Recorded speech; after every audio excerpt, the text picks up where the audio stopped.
مولاي صل وسلم دائما أبدا. اعوذ باللہ من الشیطان الرجیم.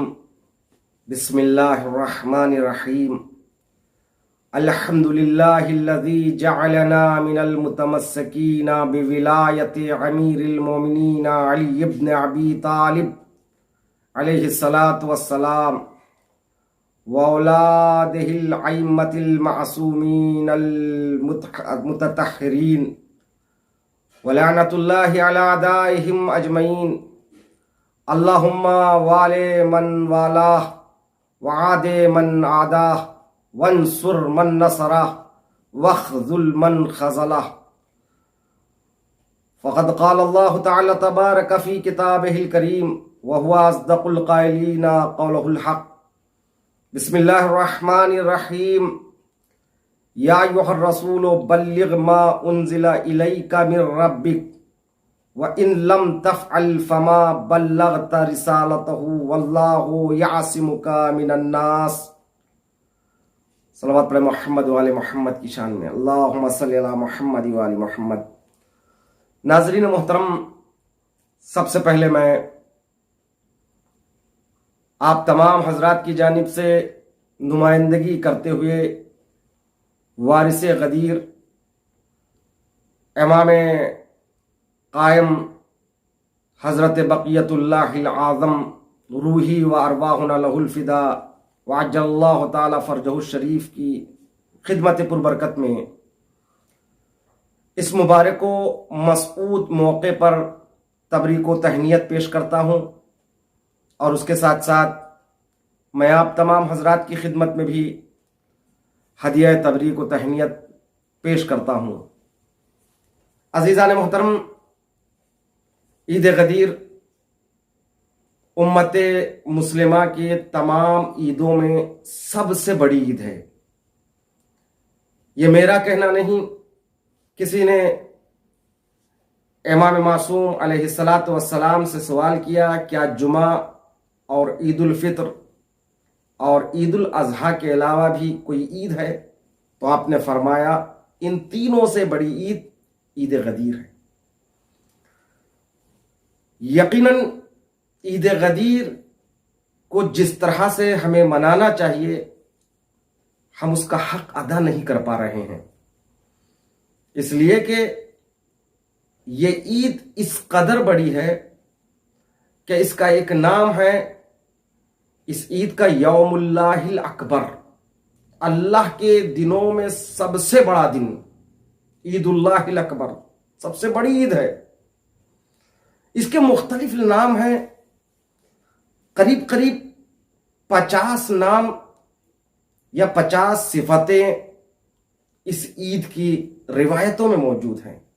یعنی معصومین نے اس کو مختلف ناموں سے یاد کیا ہے. اسے یوم میثاق بھی کہا، عہد و پیمان کا دن ہے. اس کو یوم الصلاح کہا، نماز کا دن ہے. یوم العبادہ کہا، عبادت کا دن ہے. یوم الصوم کہا، روزہ رکھنے کا دن ہے.